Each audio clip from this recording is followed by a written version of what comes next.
সামনে যে আমার নির্বাচন, এদিকে তোকে মাথায় আছে? এদিক সেদিকে যাই ঝামেলা হইলে এটি ছুড়াইব কে? আমি। তো করে সুযোগ সুবিধা দিব কে? আমি। ভাই কট খালে ছুড়ে না সিস্টেম আসেনি। তোরা শুধু নির্বাচনে আমারে ফাঁস করিয়ে দে, কট না। আরো বড় কোনো ঝামেলা হইলে আমি তো করে ছুড়িয়ে আনবো।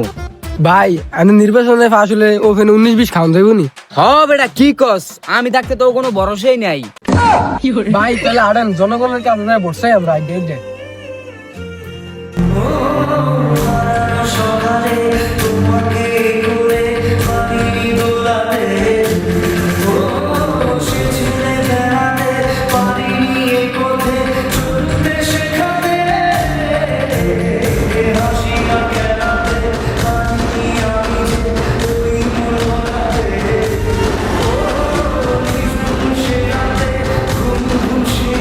আপনারা সবাই আমারে বক্তা দিয়েন, হ্যাঁ?